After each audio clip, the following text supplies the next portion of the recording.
Hello, good morning everyone. তো চলে এসেছি আজকে তোমাদের সঙ্গে এক রাশ সাদা ফুলের শুভেচ্ছা নিয়ে ও ভালোবাসা নিয়ে। তো চলো, তোমরা দেখতে পাচ্ছ কতগুলো কাটা সবজি রয়েছে। এগুলো কিসের প্রিপারেশন তোমরা বলতে পারবে? হাঁড়ি কড়াই বাসন এগুলো নামিয়ে। আর দেখো সকাল সকাল মা চলে এসছে। তো তোমরা জানো যে আগের দিন কার্তিক পুজো ছিল, তো তোমাদের সঙ্গে ব্লগটা দিতে একটু বন্ধুরা দেরি হয়ে গেল।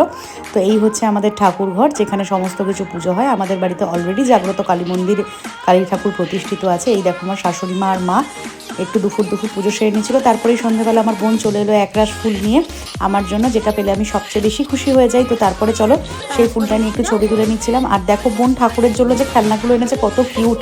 একটা ধনুক, একটা জিরাফ আর একটা পিঙ্ক কালারের বেবি পাখি, আর হচ্ছে একটা লাটাই, যেটা নিয়ে কিনা যদি ছেলে হয় তাহলে পাই পাই করে ঘোরাবে। এটাই হচ্ছে মেয়েদেরকে, সেটাই আমরা বলছিলাম। আর এই দেখো মেয়েদের জন্য একটা ঝুনঝুনি খেলনা, আর তারপর নিয়েছিল একটা কচ্ছপ। তো আমি বলছিলাম যে এটা করে আমার বাচ্চা ঘুরে বেড়াবে, এরকমই বলছিলাম। তো সবাই তো যাও, তোমরা জানো যে কার্তিক ঠাকুর ফেলা হয় বাচ্চার মনস্কামনার্থে।